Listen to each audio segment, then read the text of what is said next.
Petit, le temps il était différent.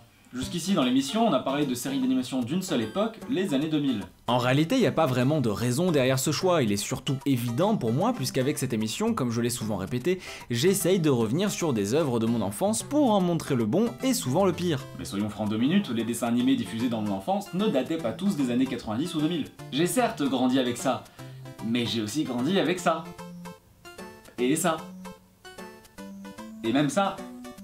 Sauf que gamin, t'en sais rien que ce que tu regardes date d'une autre époque. Perso, quand je découvrais une série, je partais du principe qu'elle venait d'être créée. Alors que pourtant, les Zinzins de l'espace par exemple, j'étais même pas né quand ça a été diffusé pour la première fois.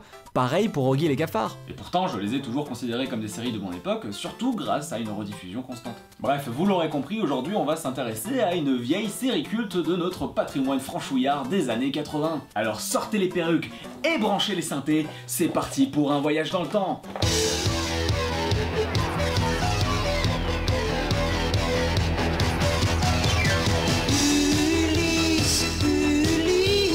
Face au mal, face au bien, avec son cœur, avec ses mains.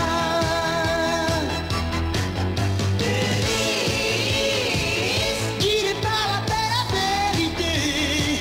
Oui, bon, Ulysse 31. Créé par Jean Chalopin et Nina Wallmark, c'est une production franco-japonaise diffusée pour la première fois en octobre 1981 sur France 3 Jeunesse. Les créateurs d'ailleurs, vous connaissez déjà sûrement leur travail puisque Nina Wallmark est la créatrice de la série d'animation Rahan et que Jean Chalopin a aussi fondé la société de production DIC. Responsable de nombreuses séries cultes telles que Inspecteur Gadget, Les Mystérieuses Cités d'Or, Pole Position, Mask, Les Bisounours, Jay Scooter en la lumière, G.I. Joe, La Légende de Zelda, Super Mario Bros, Action Man, Sonic le Rebelle ou encore le monde fou de Tex Avery. Y'a pas que des perles dans ce palmarès, hein? Non, clairement. Côté japonais, le chara-design a été confié à Shingo Araki, qui a fait ses armes en tant que directeur d'animation sur les Chevaliers du Zodiaque, Goldorak ou encore Yu-Gi-Oh! Faut bien avouer qu'un tel nom dans l'équipe de création fait envie et donne déjà à la série un petit cachet. Même si on en reparlera de la présence d'une équipe japonaise dans la production. Bref, pour en revenir à Ulysse 31, Jean Chalopin et Nina Wallmark adaptent ici l'Odyssée d'Homère, contant les aventures d'Ulysse, roi d'Ithaque, qui vient de participer à la bataille de Troie et par conséquent au génocide d'une cité entière parce que Ménélas, roi de Sparte, était pas content que son épouse Hélène se soit cassée avec Orlando Bloom. Si vous avez fait latin au collège et que vous avez un tant soit peu écouté, vous connaissez toutes et tous l'histoire. Ulysse, en voulant rentrer chez lui, provoque le courroux de Poséidon en crevant l'œil de son gamin et l'emmerde continuellement en le faisant tourner en rond. Bon, même s'il faut bien avouer que même avant la participation de Poséidon, il avait pas l'air de savoir où il allait, Ulysse. Ça pue l'excuse tout ça. Capitaine, nous sommes arrivés à Albuquerque. Par où devons-nous prendre maintenant? À droite. Mais enfin, le pilote de l'Ulysse 31 commence donc sur la base spatiale de Troie où Ulysse discute avec Priam, roi de Troie. Quel dommage que tu doives déjà quitter notre chère base de Troie, Ulysse. Je sais bien que la Attendez, situation Priam, normalement, avec les princes c'est fréquents l'ennemi dans d'Ulysse. Oui, Priam. C'est même Ulysse qui donne l'idée du cheval de Troie. Allons-y, compagnons, brûlons Troie, feu et sang. Ulysse, c'est pas vrai, c'est toi? Comment on va? Bah super, tu restes dîner. Ah, c'est bien, j'aurais adoré, mais bon, Pénélope, elle veut que je rentre après le génocide, comme toujours. Mais peut-être que dans le dessin animé, la guerre de Troie, elle existe pas. Alors qu'est-ce qu'il fout là, Ulysse? Surtout s'il s'éloignait de la Terre, mais en danger la relation avec sa femme. Priam, mon ami, que je suis content de te voir. Ulysse, le plaisir est pour moi. Tu as fait bonne route? Oh, excellent. Bon, faut qu'il y aille, sinon je vais être cocu. Mais on se refait ça. Bref, pour une raison inconnue, Ulysse se trouve sur la base spatiale de Troie à fêter l'anniversaire de Télémaque, son fils, qui... Oui, du coup, officiellement, la bataille de Troie n'existe pas dans cette histoire. Enfin, j'espère. Les mecs, je vous présente Télémaque, mon fils. Alors, il voulait voir papa au travail, du coup c'est chose faite. Bon, tu fais pas gaffe aux cadavres hein, qui sont par terre, on est en train de creuser une fosse commune. Enfin, les esclaves. Papa, c'est qui le monsieur avec son char Ça là-bas? Ça c'est Achille, bah oui. Bon, il était un peu ronchon que son mec soit mort, du coup, bah, il traîne le corps d'Hector à l'arrière de son char. Ouais, là ça fait bien 2 fois qu'il fait le tour de la cité, ouais. Bah, tu verras, hein, c'est un chic type. Je disais du coup, les Troyens et Ulysse fêtent l'anniversaire de Télémaque qui reçoit en cadeau un robot qui s'appelle Nono. C'est exact, un robot pour toi, Télémaque. Tu as faim, tu veux que je te donne un petit boulot? Oh, il est extra, il est super! Ouais, c'est extra, il est débile, comme je le voulais! Nono qui rejoint le rang des mascottes un peu inutiles des dessins animés, surtout là pour ajouter un peu de fun dans l'histoire. Comme Puck dans Berserk? Non, Puck il est méga utile d'abord. N'oubliez pas que vous serez toujours les bienvenus. Je ne t'oublierai jamais, Priam. Au revoir. Au revoir. Oh, Chips contre Chips. Non, toi, d'accord. Bien, maintenant qu'ils ont fêté l'anniversaire de Télémaque, ce qui était sûrement le seul but de leur voyage, Ulysse et son équipage se préparent donc à quitter la base de Troie à bord de leur vaisseau. Objectif Terre. Trajectoire 10-25, ouverture iris programmée.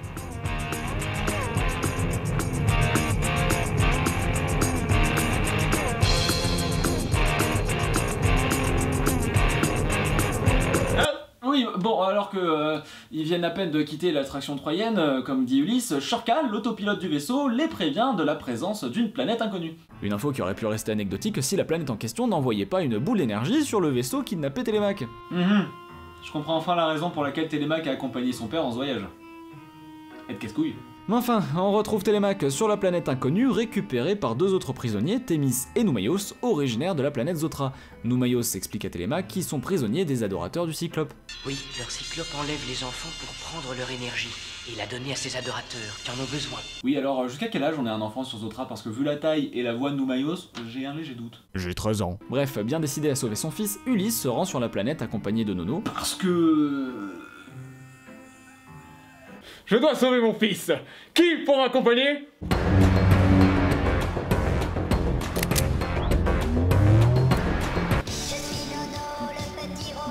Toi là, tu es parfaitement con.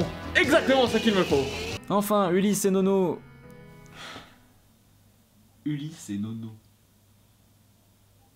Pardon, Ulysse et Nono réussissent à se rendre discrètement sur la planète et découvrent les adorateurs du Cyclope en pleine séance d'échanges lumineux.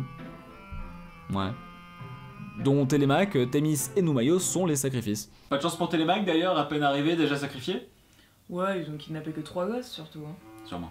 Évidemment, impossible pour Ulysse de rester impassible et il décide d'attaquer de front. Ça c'est un héros, il y en a au moins 50 en face, mais rien ne lui fait peur, il en mange 30 des comme ça au petit-déj.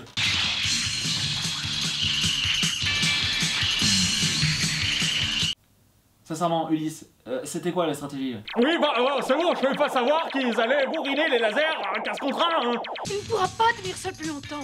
Allons-y. Allons-y, compagnons. Ulysse a besoin de nous, tous en tenue de combat. Partez devant, partez devant. Perso, depuis qu'il a choisi Nono, je repense à ma carrière. En parlant de Nono, celui-ci vient en aide à Ulysse en se protégeant avec un miroir face aux attaques du Cyclope, renvoyant un laser dans son œil, ce qui a pour effet de rendre aveugle tous les adorateurs. Ah, vous êtes déjà de retour? Ouais, finalement Nono a battu le Cyclope à lui tout seul, il est brillant. Cool. Bon, Ulysse réussit à sauver Télémaque et récupère au passage Thémis et Noumaios. Tout aurait pu bien se finir, sauf que... Exauce-moi, Poséidon. Si vraiment le Cyclope est ta créature, accorde-moi que jamais Ulysse ne revienne en sa maison. Waouh, c'est fanatique, je te jure. Attends, comment il connaît le nom d'Ulysse? Bah...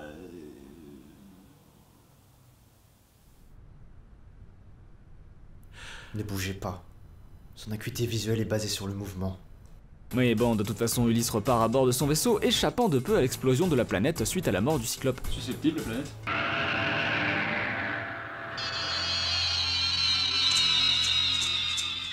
J'ai cru voir un étrange visage. Et toi? Oui, on aurait dit un ancien dieu grec. J'aurais dit exactement la même chose.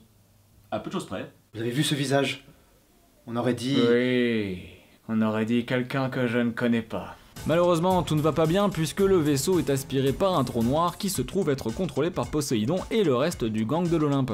Les dieux organisent alors une zombie party avec l'équipage pendant qu'Ulysse essaye de réactiver l'Iris, qui est une sorte de moteur, je suppose. Ouais. Bon, enfin bref, à son retour, Ulysse se croit seul jusqu'à tomber sur Télémaque, Thémis et Nono, eux aussi épargnés par le maléfice, et...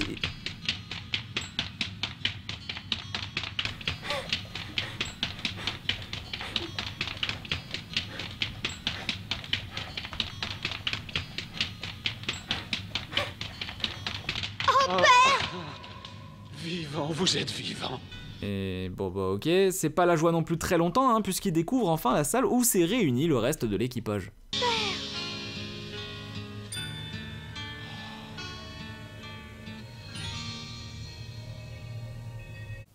Ambiance.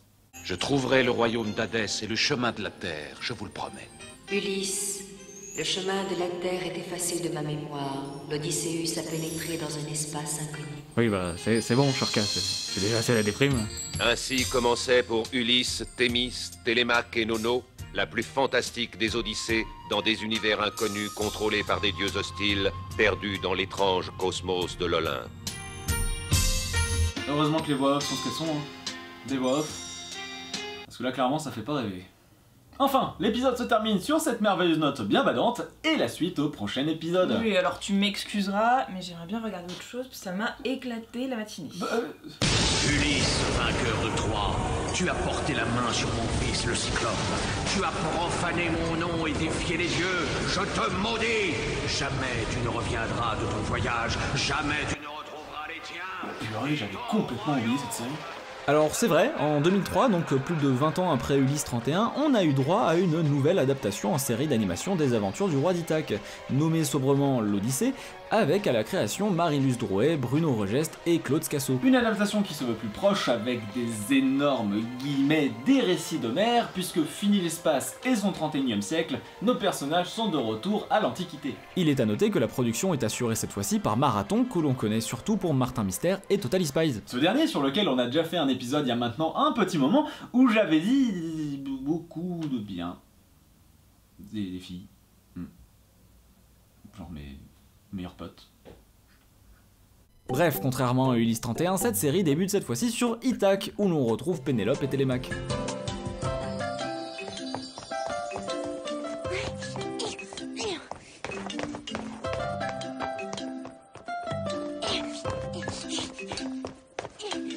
Télémaque qui doit souffrir de cholestérol au vu de l'effort que semble lui coûter de courir à l'âge de 10 ans.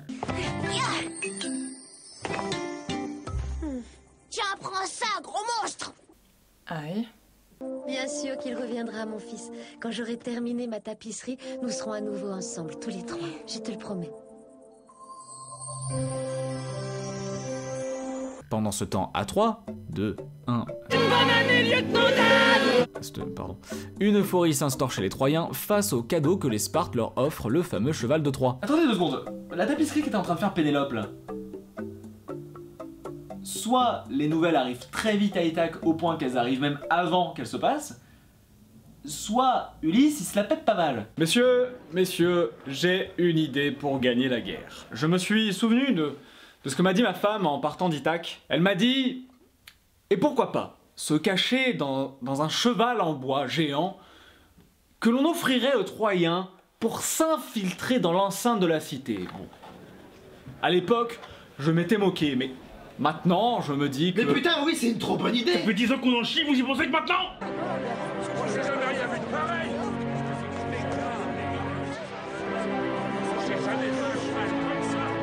Ce qui est rigolo avec les VF, c'est les petites perles d'ambiance qu'elles nous offrent. J'ai jamais rien vu de pareil! J'ai jamais vu un cheval comme ça! Alors oui, pour contextualiser, cela fait maintenant 10 ans que la guerre perdure, mais je peux vous annoncer en exclusivité prime time que nous avons la chance d'assister à son climax. On est au bon emplacement. Tenez-vous prêts? Attendez, qu'est-ce que c'est là? Il avait quel âge là, au début de la guerre, Ulysse là, 10 ans? Et c'est qui lui là? C'est Nono? Et pourquoi ils attaquent de jour? On s'en fout, non? Oui, on s'en fout. Mais non, on s'en fout pas, parce que quand même, l'idée du cheval de Troie, c'est de s'infiltrer dans la cité de Troie et d'attaquer quand tout le monde dort. Alors justement, on s'est dit, plutôt que de les attaquer en traître, une idée qui nous plaisait pas des masses, on s'est plutôt dit... autant les attaquer de front, comme de véritables hommes d'honneur. Oui, enfin, la traîtrise là-dedans, c'est pas le fait d'attendre la nuit pour attaquer, hein. C'est surtout que les Spartes font semblant de capituler en offrant un présent aux vainqueurs pour finalement les prendre à revers. Donc merci, mais ça montre surtout qu'en plus d'être un connard, Ulysse, il est complètement con. Je t'avais dit de pas bouger. Bref, la bataille fait rage, on va dire ça. Ulysse, en grand guerrier, terrasse tout le monde. Ulysse, attention, le cheval est en feu! Oui, et... on s'en fout, vous avez pas prévu de rentrer avec, non? Vous êtes pas fous là? Vous savez combien de temps ça met construire un machin pareil?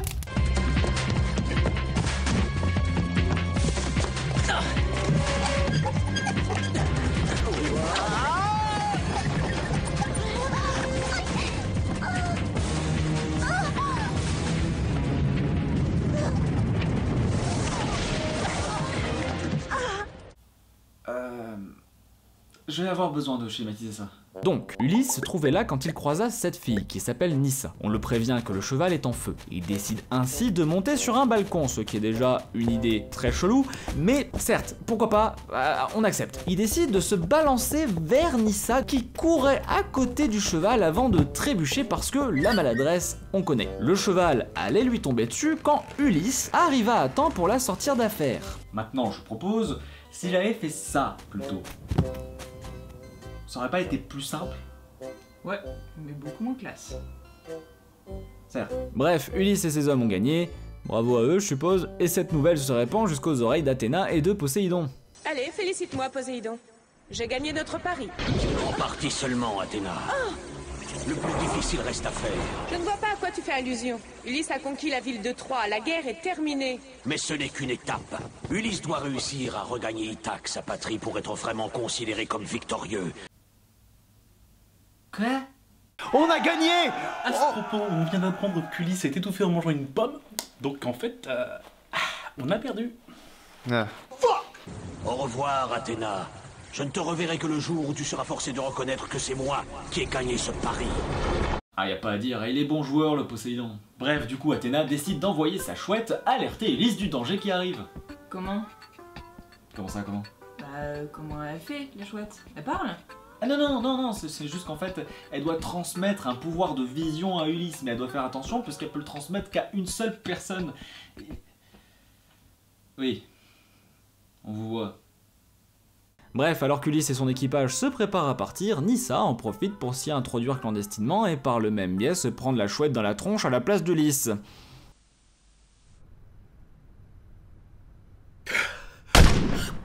Donc le navire prend le large et tombe effectivement dans le piège de Poséidon qui les amène vers l'île du Cyclope, dont ce dernier a la particularité d'être un phare vivant. Non mais c'est une relecture intéressante. Bon, l'équipage fait naufrage sur l'île, Ulysse, Philo, Diomède et Titan d'un côté, et Nyssa et la chouette de l'autre. Ce premier groupe décide de partir en exploration et tombe sur la cachette du Cyclope. Notre hôte est peut-être un géant, mais il doit tout de même être sensible à la musique puisqu'il y a un instrument. C'est quoi le mot pour désigner une discrimination envers les géants du géantisme? Du grandisme? Du gigantisme.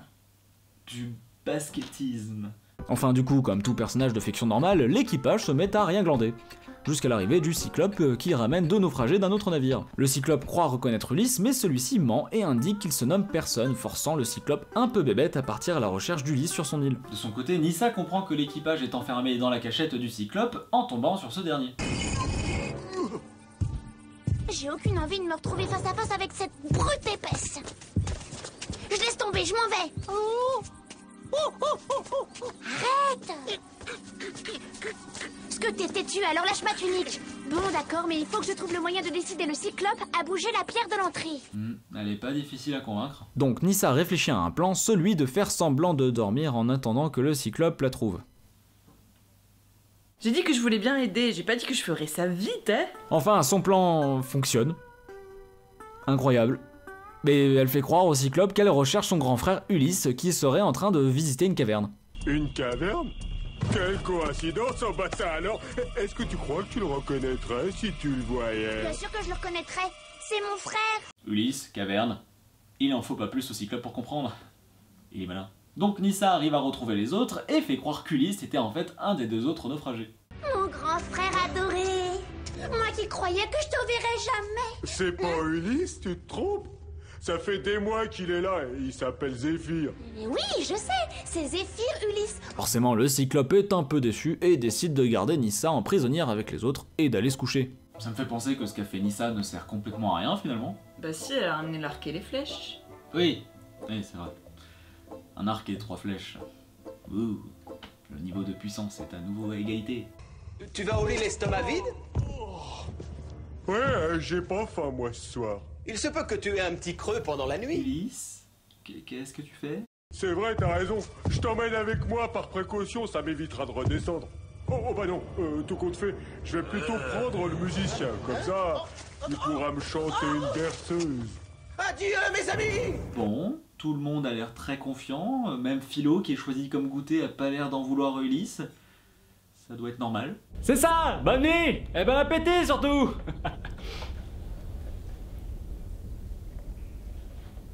Quoi? Bah dis-nous le plan. Qu'il embarque Philo, ça en faisait partie, non? Bah non.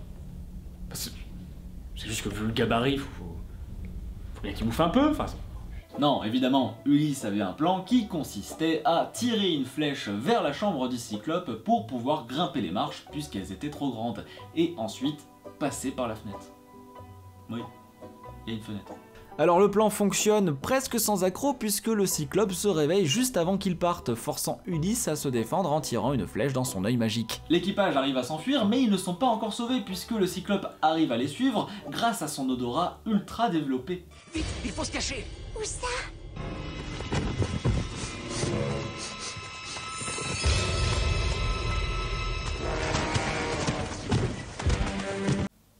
Ouais.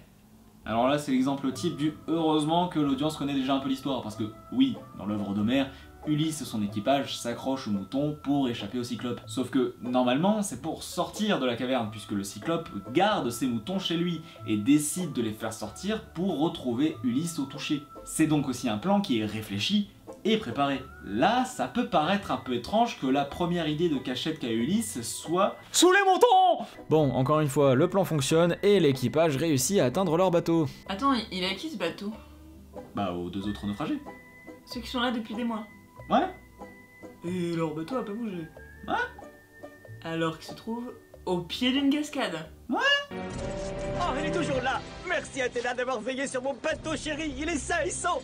Oui bon, merci au Deus Ex Machina surtout. Bref, malgré tout, le navire ne peut pas partir puisque le vent est contraire. Oui, les réalités techniques c'est vraiment quand ça les arrange.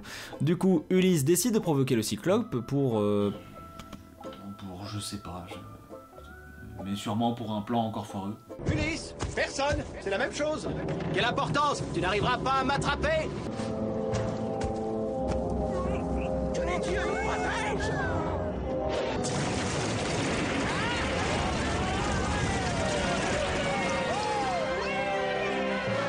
Youpi! Oh, ton plan il a fonctionné! Ah, j'ai cru que tu devenais complètement fou quand tu l'as provoqué sans raison. Mais en fait, c'était pour qu'il nous balance un caillou dessus et comme il est aveugle, nous propulser loin de l'île. C'est du génie! Enfin, l'épisode se termine sur la victoire d'Ulysse, les pleurs du Cyclope et la promesse d'un harcèlement total de la part de Poséidon. Et la suite au prochain épisode. Je trouve ça assez rigolo que ces deux séries existent. Je trouve ça même ingénieux de la part des créateuristes, parce que ce qui est bien avec l'Odyssée d'Homère, c'est le voyage. Chaque épisode est égal à une aventure différente, permettant à la série d'être feuilletonnante, donc regardable dans n'importe quel ordre, avec pour autant un vrai début et une vraie fin, donnant au spectateur une satisfaction de fou quand t'en vois le bout. Comme si, d'un coup, tu te réveillais le lendemain du jour de la marmotte. La série 81, c'est d'ailleurs du pur génie commercial puisqu'à cette période, c'est l'explosion du space opéra au cinéma avec Star Wars et Star Trek. Donc c'est vraiment l'idée parfaite pour convaincre les gamins et les commerciaux. Puisque d'un côté, t'as des gosses qui commencent à ne jurer que par les vaisseaux spatiaux et les lasers, et de l'autre, t'as des commerciaux qui se vendent d'offrir un programme digne des plus grands récits historiques à des enfants. Même si, il faut bien avouer une chose, l'approche de Nina Hallmark et de Jean Chalopin avec Ulysse 31 est tout de même très étrange. Le ton de la série est plutôt badant, avec ses longs plans dans l'immensité de l'espace, sa bande originale stridente par moments, et son scénario balancé à la tronche en mode ils vont galérer leur mère pour rentrer, soyez au rendez-vous. Gamin, quand je tombais sur des épisodes à la télé, j'étais pas à l'aise, il y avait comme une ambiance qui te mettait dans une dépression constante. Tu comprends tout de suite l'existence de Nono dans cette histoire. Alors, je voulais vous féliciter pour votre série, c'est très bien. J'ai montré les 10 premiers épisodes à ma fille de 7 ans, elle a adoré. Par contre, elle a aussi essayé de s'ouvrir les veines. Donc on va reprendre le tout et on va peut-être rajouter un petit personnage qu'elle a dessiné à l'hôpital. Il s'appelle Nono. Pour ce qui est du dessin animé de 2003, l'approche est tout de même plus classique. Ce qui n'est pas forcément une très bonne idée d'ailleurs. En fait, en ayant placé la série dans l'époque réelle du récit, les scénaristes se sont un peu emmerdés à rester quelquefois fidèles à l'œuvre, là où Ulysse 31 a pris beaucoup plus de liberté grâce au contexte choisi. Le problème, c'est que dans le récit d'Homère, Ulysse, c'est pas toujours le héros à la morale manichéenne. Ulysse, il est rusé, mais qui dit rusé peut aussi dire vicieux. Et ça, les scénaristes, ils ont tenté de l'édulcorer.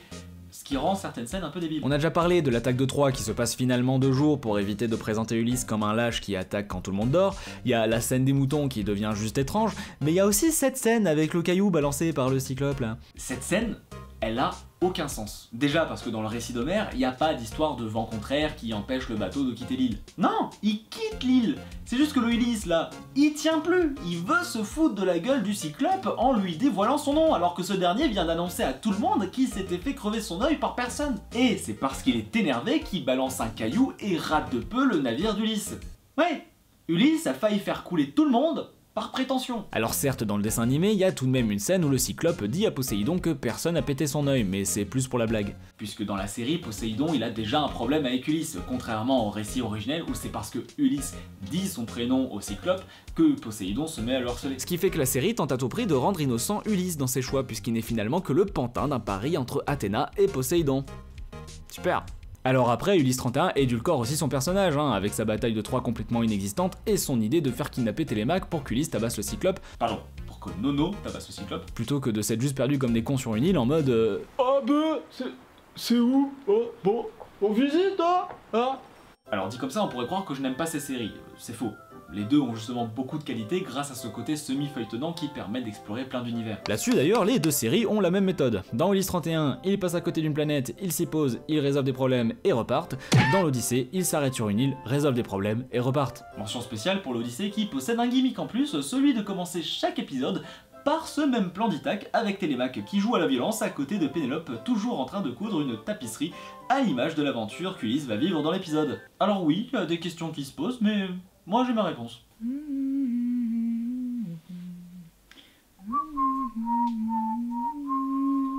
Bon, sinon niveau animation, les deux rament pas mal, mais c'est pas catastrophique non plus, ça se regarde, même si Télémaque dans l'Odyssée possède clairement des pouvoirs de téléportation. Ulysse 31 par contre possède de son côté une particularité intéressante. En fait, avant que ça devienne une coproduction japonaise, la série avait déjà réalisé son premier pilote entièrement en France. Aujourd'hui, il existe quelques extraits sur internet de ce fameux pilote, on peut y découvrir un travail d'animation que je trouve plus abouti sur certaines séquences, un Ulysse beaucoup plus expressif qui parle avec la voix de Captain Flamme, autre série très connue de l'époque, bref, on était un peu loin du résultat finalement très Lady Oscar de ce que l'on connaît aujourd'hui. Ok.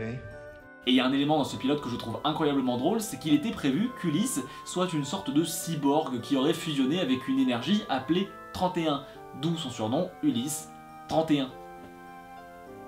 Incroyable.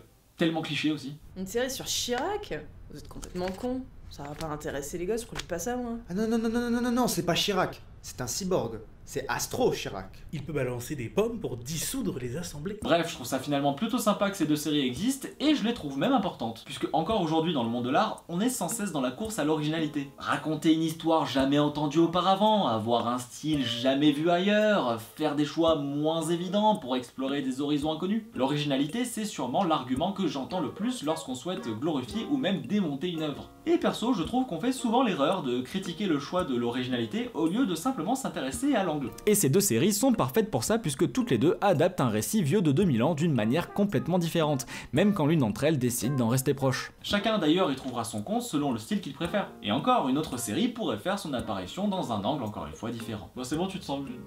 Bah, t'es où? Ici.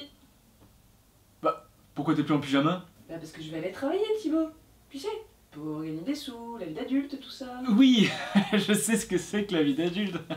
J'en suis un, voilà, oui, bien sûr. Oui, je déconne, c'est juste que je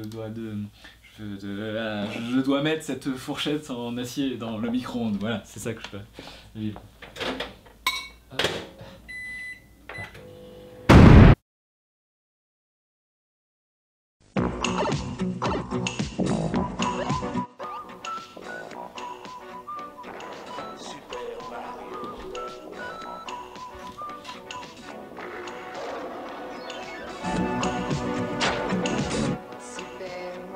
Petit, le temps il était différent. Face to face,